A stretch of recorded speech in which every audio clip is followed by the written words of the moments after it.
फेंक दिहली हासिया कहन लागी बिटिया पढ़ाइबो के ना।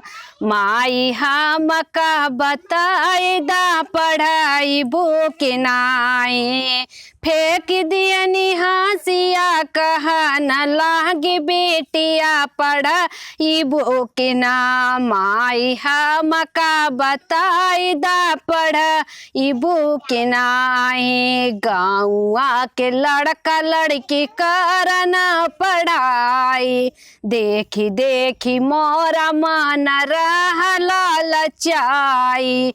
हमसे कटवलु माई हमसे कटवलु माई रोज रोज घसिया पढ़ाइबो कि ना।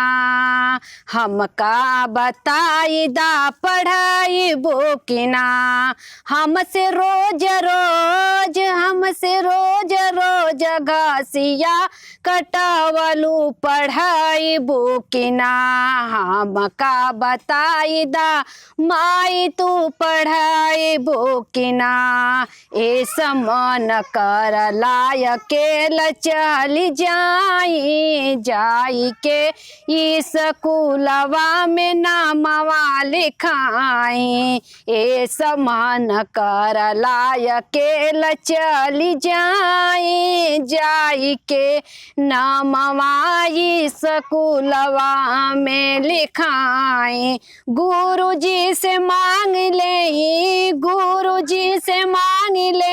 कापिया किताबिया पढ़ाइबो कि ना। माई हम का बताई दा पढ़ाइबो कि नाए। गुरुजी से मांग ले कापिया किताबिया पढ़ाइबो कि ना। माई हम का बताई दा पढ़ाइबो कि ना। शिक्षा की ज्योति जल हमारी भितारियाँ जिंदगी में छाई माई हमारे अंधेरिया। प्रियंका बहनी